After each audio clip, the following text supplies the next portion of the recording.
బాపట్ల జిల్లాలో digital arrest అనే పదమే చట్టంలో లేదు అని ఇటువంటి మోసాల పట్ల జనాలు అవగాహనతో ఉండాలని బాపట్ల జిల్లా ఎస్పీ బి ఉమామహేశ్వర్ తెలిపారు. సంచలనాత్మకమైన చీరాల విశ్రాంత వైద్య ఉద్యోగి నుండి డిజిటల్ అరెస్ట్ పేరుతో 1,10,00,000 నగదును సైబర్ నేరానికి పాల్పడిన కేసులో 2 ముద్దాయిలను అరెస్ట్ చేశారు. వారి బ్యాంకు ఖాతాలో 55 లక్షలు పెండింగ్ లో ఉన్న లావాదేవీలు గుర్తించి 2.5 లక్షల నగదు జిల్లా పోలీసులు రికవరీ చేశారు. ఏలూరులోని ఆశ్రమం మెడికల్ కాలేజీలో పనిచేస్తుంటారు. నేను చీరాల టౌన్లో నా నివాసంలో ఉన్నప్పుడు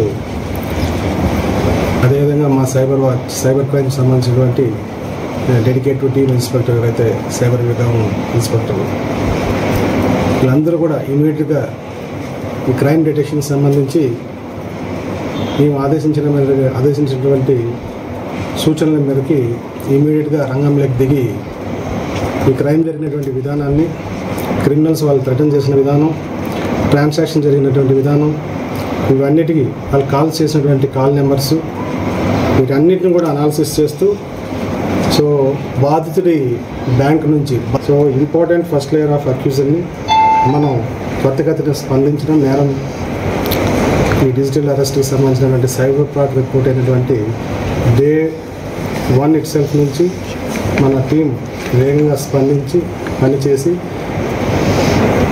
కేవలం 5 రోజుల్లోనే ఈ ఇంపార్టెంట్ నిందల్ని ఫస్ట్ లేయర్లో పట్టుకొని initial level of bank transactions అన్నింటినీ కూడా ఆ బ్యాంక్ అకౌంట్స్లో ఉన్నటువంటి అమౌంట్స్ ఫ్రీజ్ చేయడానికి చేపట్టాల్సిన చర్యలు చేపడుతూ నిందితుల్ని పట్టుకొని వాళ్ళ దగ్గర ఉన్నటువంటి సీజర్స్, క్యాష్కి సంబంధించినటువంటి సీజర్స్, వాళ్ళ నేరానికి వినియోగించినటువంటి ఎలక్ట్రానిక్ డివైజెస్ని సీజ్ చేయడం జరుగుతుంది.